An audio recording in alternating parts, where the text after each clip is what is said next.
అందరికీ నమస్కారం. ఈరోజు కథ హిట్లర్ ఎపిసోడ్ 240 హాసిని పట్టుదల. ఇక స్టోరీకి వెళ్తే బ్లూ హోటల్ మూన్లో క్లయింట్తో మీటింగ్ ఉండటంతో అక్కడికి వెళ్ళింది హాసిని. డీల్స్ అయినాయి.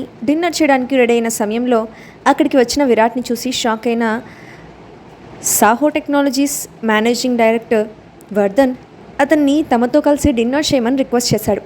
ఆ ఇద్దరు మాట్లాడుకుంటున్న సమయంలో విరాట్ ఏదో మాట అనడంతో దానికి హాసిని సీరియస్గా సమాధానం చెప్పి వచ్చేసింది.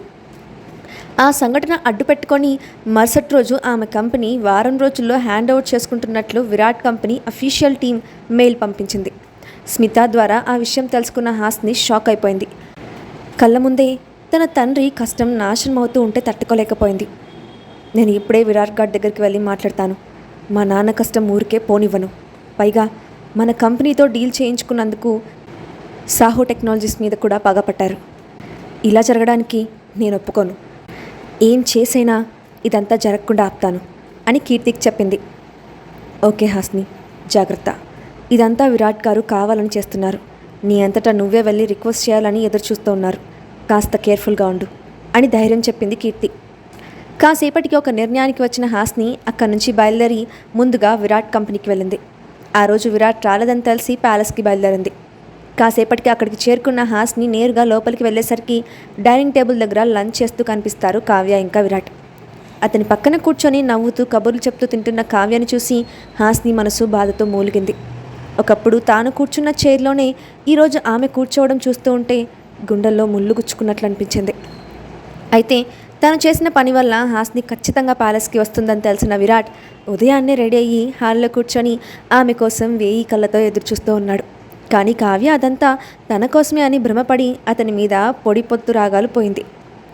అలా దగ్గరగా ఉన్న ఇద్దరిని చూసి బాధగా అనిపించినా తను వచ్చిన పని ముఖ్యం కాబట్టి లోపల ఫీలింగ్స్ కంట్రోల్ చేసుకొని, నేను మీతో ఒక ముఖ్యమైన విషయం మాట్లాడాలి విరాట్ గారు.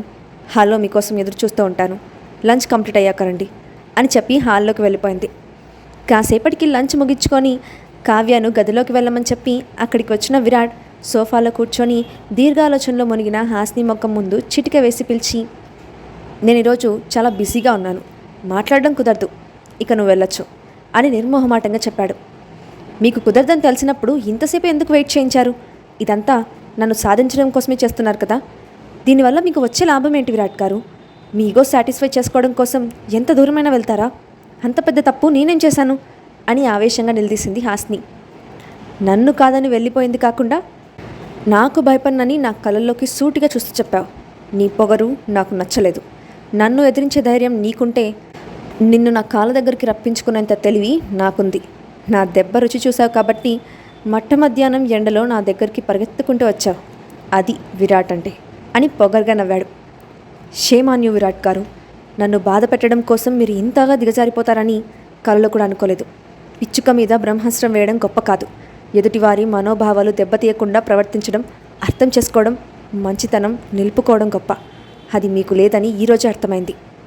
ఈ కంపెనీ నా చేతుల్లో ఉండాలంటే నేనేం చేయాలో చెప్పండి, చేస్తాను అని ఖచ్చితమైన స్వరంతో చెప్పింది హాసిని.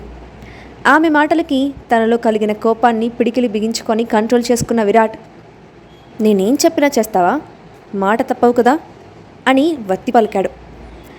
నాకు మీలాగా ముందు ఒక మాట వెనక ఒక మాట చెప్పడం రాదు.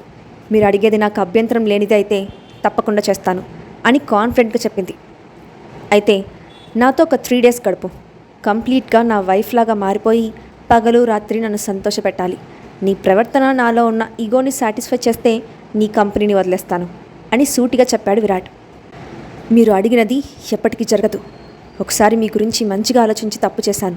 నన్ను ప్రాణంగా ప్రేమించే భర్తకు నేను సొంతమవుతాను, కానీ భార్యనే మర్చిపోయి తన ఈగో కోసం ఆమెను ఆటబొమ్మని చేసేవారికి నేను ఎప్పటికీ సొంతమవ్వను.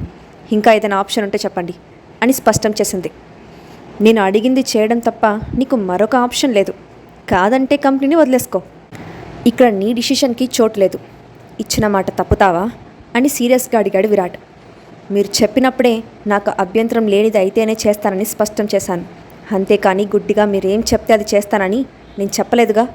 కాబట్టి మీరు మరొక ఆప్షన్ ఇవ్వాల్సిందే అని తెలివిగా సమాధానం చెప్పింది హాసిని.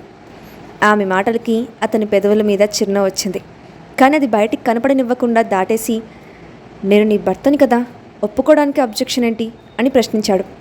మీరు నా భర్త కావచ్చు, కానీ ఎప్పుడైతే నాకు డివోర్స్ ఇస్తానని మీ అమ్మగారికి మాట ఇచ్చారో ఆ రోజే మీ మీద నా మనసు పూర్తిగా చచ్చిపోయింది. నన్ను భార్యగా అంగీకరించలేని మీ దగ్గర ఆత్మాభిమానాన్ని తాకట్టు పెట్టను. నా తండ్రి స్థాపించిన కంపెనీ కాపాడుకోవాలంటే నేనేం చేయాలో చెప్పండి, ఎంత కష్టమైనా చేసి నిలబెట్టుకుంటాను అని పట్టుదలగా చెప్పింది. నీ కంపెనీని దక్కించుకోవడానికి ఎంతవరకు ఫైట్ చేయగలవో నేను చూస్తాను. నన్ను ఎదిరించినందుకు నీకు పనిష్మెంట్ పడాలి కదా, అంత తేలిగ్గా చెప్పేస్తే ఎలా? 3 రోజులు నా చుట్టూ తిరిగి రిక్వెస్ట్ చేయి, పనిష్మెంట్ ఏంటో చెప్తాను, ఇక నువ్వు వెళ్ళొచ్చు అని వేగంగా బయటికి వెళ్ళిపోయాడు. ఆ మాటలకి షాక్ అయిన హాస్ని కాసేపటికి తేరుకొని బయటకు వెళ్ళేసరికి విరాట్ ఎక్కిన కార్ చాలా ముందుకు వెళ్ళిపోయింది. ఇక చేసేదేమీ లేక తన కంపెనీకి వెళ్ళిపోయిన హాస్ని జరిగిందంతా కీర్తికి చెప్పి బాధపడింది. విరాట్ చెప్పిన గదిలోకి వెళ్ళిన కావ్య కాసేపటికి నెమ్మదిగా కిందకు వచ్చి అతనికి కనిపించకుండా నిలబడి వాళ్ళిద్దరి మాటలు స్పష్టంగా ఉంది. అతను మొదట చెప్పిన దానికి హాస్ని ఒప్పుకుంటుందేమోనని కంగారు పడింది. కానీ ఆమె విరాట్కి దగ్గరయ్యే అవకాశం వదులుకొని పనిష్మెంట్కి సిద్ధపడడం ఆమెను ఆశ్చర్యంలో ముంచింది. దాంతో ఆమె ప్యాలెస్కి తిరిగి రావడం అసంభవమని విరాట్ ఎప్పటికీ తనవాడినని మురిసిపోతూ విషయాన్ని అనసూయకు, రాజేంద్రవర్మకు చేరవేసింది. ఆ రోజు రాత్రి స్టడీ రూమ్లో కూర్చొని ల్యాప్టాప్లో ఏదో వర్క్ చేసుకుంటున్న విరాట్ దగ్గరికి జ్యూస్ ఇచ్చే నెపంతో వచ్చి అతనితో మాటలు కలుపుతూ భుజం మీద చేయి వేసింది కావ్య. ఆమె లోపలికి అడుగు పెట్టినప్పుడే ల్యాప్టాప్ క్లోజ్ చేసి, ఈ సమయంలో పడుకోకుండా ఇక్కడికి ఎందుకు వచ్చావు? నీ హెల్త్ గురించి కేర్ తీసుకోమని చెప్పాను కదా అని సీరియస్గా అడిగాడు విరాట్. ఇప్పుడు నా ఆరోగ్యం గురించి వచ్చిన నష్టం ఏమీ లేదు విరాట్, ఏదో కాసేపు కబుర్లు చెప్దామని వచ్చాను. ఇంతకీ ల్యాప్టాప్లో ఏం చూస్తున్నావు అని ఆశగా అడిగింది కావ్య. ఆ విషయం కనుక్కోవడానికే ఈ టైంలో ఇక్కడికి వచ్చావా అని సూటిగా చూసిన విరాట్ చూపుకి తడబడి, అబ్బే దానికి కాదు, నేనేదో క్యాజువల్గా అడిగాను అని పొడిపొడిగా నవ్వింది. కాసేపు అతనికి అడ్డమైన కబుర్లు చెప్పిన తర్వాత అసలు విషయంలోకి వస్తూ, నేను నీతో ఒక ముఖ్యమైన విషయం చెప్తాను విరాట్, తప్పుగా అనుకోవద్దు అని ఆగి అతని కళ్ళల్లోకి చూసింది. అతను చెప్పమన్నట్లు తల ఊపడంతో కాస్త ధైర్యం తెచ్చుకొని, హాసిని తెలిసి తెలియక తప్పులు చేస్తోంది, కొంచెం చూసి చూడనట్లు వదిలేస్తే బాగుంటుంది కదా. తనంటే నీకు ఇష్టం లేకపోతే విడాకులు ఇచ్చేయి, అది మీ ఇద్దరికీ మంచిది, అంతేకాని నీ చుట్టూ తిప్పించుకోవడం కరెక్ట్ కాదు కదా అని ఆమెకు సపోర్ట్ చేస్తున్నట్లు మాట్లాడి తనకు కావాల్సిన విషయాన్ని అతని బుర్రలోకి ఎక్కించింది కావ్య. నా పర్సనల్ మ్యాటర్స్లో ఇన్వాల్వ్ అవ్వడం ఎప్పటి నుంచి మొదలుపెట్టావు? ఎప్పుడు ఏం చేయాలో నాకు బాగా తెలుసు. నీకు అంత ఇబ్బందిగా ఉంటే ప్యాలెస్ నుంచి ఈ క్షణమే వెళ్ళిపోవచ్చు అని సీరియస్గా చెప్పి ల్యాప్టాప్ తీసుకొని గదిలోకి వెళ్ళిపోయాడు విరాట్. హాస్నికి డివోర్స్ ఇవ్వడం అన్న విషయం అతనికి ఎంత మాత్రం నచ్చలేదు. ఇప్పటి వరకు ఎంతోమంది అదే సలహా ఇచ్చినప్పటికీ అతను అది చేయడానికి సిద్ధపడలేదు. విడాకులన్న పదం వింటేనే అతని మనసు భరించలేని బాధకు లోనవుతోంది. ఆ ప్యాలెస్లో అంతమంది ఉన్నప్పటికీ ఆ క్షణం అతనికి ఒంటరి అన్న భావన కలిగింది. అయితే విరాట్ నుండి అలాంటి రియాక్షన్ ఊహించని కావ్య ముఖం మాడిపోయింది. ప్రతిసారి తనని వెళ్ళిపోమ్మని ముఖం మీద చెప్తూ ఉంటే ఎంబారసింగ్గా ఫీల్ అయింది. కానీ ఆమెకు అన్నిటికన్నా విరాట్ను చేరుకోవడం ముఖ్యం కాబట్టి అక్కడ దులిపేసుకొని సిగ్గు లేకుండా గదిలోకి వెళ్ళిపోయింది. ఇదంతా కాస్త దూరంలో ఉండి గమనిస్తున్న సరితకు కావ్య మీద విపరీతమైన కోపం వచ్చింది. కొన్ని జన్మలు ఇంతే, ఎన్ని మాటలు అనిపించుకున్నా సిగ్గుండదు. ఎప్పుడెప్పుడు మేడంకి సార్కి గొడవ జరుగుతుందా, మధ్యలో దూరిపోయి పెద్దది చేద్దామా అని గోతికాడ నక్కలా ఎదురు చూస్తూ ఉంటారు. దిక్కుమాలిన జన్మ. ఇలాంటి పాడుకళ్ళు వాళ్ళ మీద పడబట్టే ఆ ఇద్దరు అష్టకష్టాలు పడుతున్నారు. అసలు ఇలాంటి రాక్షసిని సపోర్ట్ చేస్తున్నందుకు అనసూయ మేడం ననాలి. గుంట నక్క లాంటి ఈమని నమ్మి బంగారం లాంటి హాస్ని మేడం కాపురంలో నిప్పులు పోసింది. కొడుకు జీవితం నాశనమైతే ఆమెకు వచ్చే లాభం ఏమిటో అసలు అర్థం కావట్లేదు అని మనసులోనే తిట్టుకుంది. మరుసటి రోజు ప్యాలెస్కి వచ్చిన హాస్నిని ఎంట్రన్స్లోనే కావ్య అడ్డుకొని, వద్దని వదులుకోమని వెళ్ళిపోయిన దానివి ఎందుకొచ్చావు? మాటి మాటికి ఇక్కడికి రావడానికి సిగ్గులేదా? ప్రస్తుతం ఈ ప్యాలెస్కి నేనే యాజమానిని. వీలైనంత తొందరలో మా ఇద్దరికి పెళ్లి జరగబోతోంది. ప్రతిసారి నువ్వు ఇక్కడికి రావడం నాకు ఇష్టం లేదు. ఇక్కడ నుంచి వెళ్ళిపో అని కఠినంగా చెప్పింది. ఆమె మాటలకి గాయపడిన హాస్ని, మీ ఇద్దరికి నిజంగానే పెళ్లి జరుగుతోందా అని అపనమ్మకంగా అడిగింది. అవును, నీకు అబద్ధం చెప్పాల్సిన అవసరం నాకేంటి? వివరాలు కనుక్కోవడం అయిపోతే ఇక బయటకు వెళ్ళు అని గేటు వైపు చేయి చూపించింది కావ్య. ఓకే, కంగ్రాచులేషన్స్ అని చెప్పి వేగంగా బయటికి వెళ్ళిపోయింది హాస్ని. ఆ రాత్రి ప్యాలెస్కి చేరుకున్న విరాట్కి హాస్ని వచ్చిన విషయం తెలిసి మౌనంగా ఉండిపోయాడు. మరుసటి రోజు కూడా ఆమెకు అదే అనుభవం కలగడంతో బాధగా వెళ్ళిపోయింది. ఎన్ని అవంతరాలు ఎదురవుతున్నప్పటికీ పట్టు వదలక 4వ రోజు కూడా వచ్చిన ఆమెను చూసి విరాట్ ఆశ్చర్యపోయాడు. ముందుగా చెప్పిన మాట ప్రకారం ఆమె దగ్గరికి వచ్చి 2 రోజులు కదలకుండా ప్యాలెస్ ముందు నిలబడి ఉంటే నీ కంపెనీ తిరిగిస్తాను అని నమ్మకంగా చెప్పాడు. ఆ క్షణం ఆమె కళ్ళ ముందు కేవలం తన తండ్రి కష్టం మాత్రమే కనిపిస్తూ ఉంటే అతనిచ్చిన పనిష్మెంట్ స్వీకరించి వెంటనే అమలుపరచడం మొదలుపెట్టింది. అదే విషయాన్ని అతనికి చెప్పి నేరుగా గేట్ దగ్గరికి వెళ్ళి చేతులు కట్టుకొని నిలబడింది. సమయం గడుస్తున్నా ఆమె అక్కడి నుంచి ఒక్క అడుగు కూడా పక్కకు వెళ్ళకపోవడం గమనించిన విరాట్ ఆ సాయంత్రం ఆమె దగ్గరికి వచ్చాడు. ఉదయం నుంచి నిలబడి ఉండటం వల్ల ఆమెకు కాళ్ళ నొప్పులు విపరీతంగా వస్తున్నాయి. కానీ అదేమీ ముఖంలో కనిపించకుండా మొండిగా నిలబడిన ఆమెను చూసి ఒక్క క్షణం మనసులో జాలి కలిగింది. అంతలోనే అతని ఈగో నిద్రలేవడంతో 3 రోజులు నాతో గడిపితే అయిపోయేదానికి ఒప్పుకోకుండా ఇప్పుడెందుకు అంత కష్టపడుతున్నావు? ఇంత బాధ నీకు అవసరమా? ఇంకొకసారి ఆలోచించు అని అన్నాడు విరాట్. మీరిచ్చిన ఆఫర్ని ఒప్పుకొని మీ దృష్టిలో మరింత దిగజారిపోవడం నాకు ఇష్టం లేదు. కష్టమైనా సరే నేను పనిష్మెంట్ని ఫేస్ చేస్తాను, నా కంపెనీని తిరిగి దక్కించుకుంటాను అని సమాధానం చెప్పి సైలెంట్ అయిపోయింది హాస్ని. నేనేదో నీ మంచి కోసమే చెప్పాను, వినకపోతే నీ కర్మ అని చెప్పి వేగంగా లోపలికి వెళ్ళిపోయాడు. ఆమెకు కనిపించకుండా కాస్త దూరంలో నిలబడి రాత్రంతా ఆమెను గమనిస్తూనే ఉన్నాడు. ఉదయం నుండి కనీసం మంచినీళ్ళు కూడా ముట్టుకోకుండా మొండిగా అక్కడే నిలబడి తను ఇచ్చిన పనిష్మెంట్ సీరియస్గా ఫేస్ చేస్తున్న ఆమె పట్టుదల చూసి ఆలోచనలో పడ్డాడు.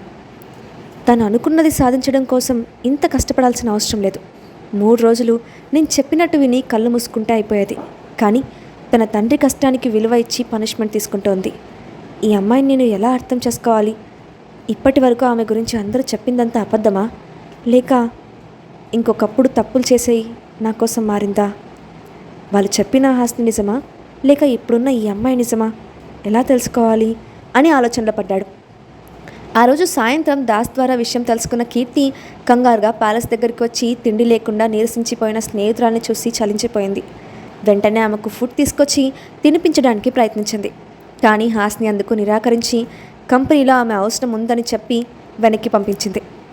మొత్తానికి విరాట్ చెప్పిన విధంగా 2 రోజులు కదలకుండా గేట్ ముందు నిలబడి పనిష్మెంట్ పూర్తి చేసింది హాస్ని. ఆమె ప్రయత్నాన్ని అడ్డుకొని వెనక్కి పంపించడానికి కావ్య చేసిన ప్రయత్నాలన్నీ వృధా అయిపోయాయి. ఆ 2 రోజులు విరాట్ కూడా కంపెనీకి వెళ్లకుండా ప్యాలెస్లోనే ఉంటూ ఆమెను గమనించాడు. ఆమె మొండితనం ముందు అతనికి తల వంచక తప్పలేదు. 3వ రోజు ఉదయం ఆమె దగ్గరికి వచ్చిన విరాట్, నీ పట్టుదల చూసి ముచ్చటేస్తోంది. నీ కంపెనీని తిరిగిస్తున్నాను, తీసుకో. నా నుండి నీకు ఎలాంటి ప్రాబ్లం రాదు. నెక్స్ట్ టైం నన్ను ఎదిరించడానికి సిద్ధపడినప్పుడు ఈ విషయం గుర్తుపెట్టుకో అని చెప్పి వెనుతిరిగారు. 2 రోజుల క్లిష్ట సమయాన్ని వేగంగా గడిపి పనిష్మెంట్ అనుభవించిన హాస్ని తన కంపెనీకి వచ్చిన సమస్య తొలగిపోయిందని హ్యాపీగా ఫీల్ అయింది. ఆ మరుక్షణం తిండి లేక నీరసించిన ఆమె స్పృహ తప్పి పడిపోయింది.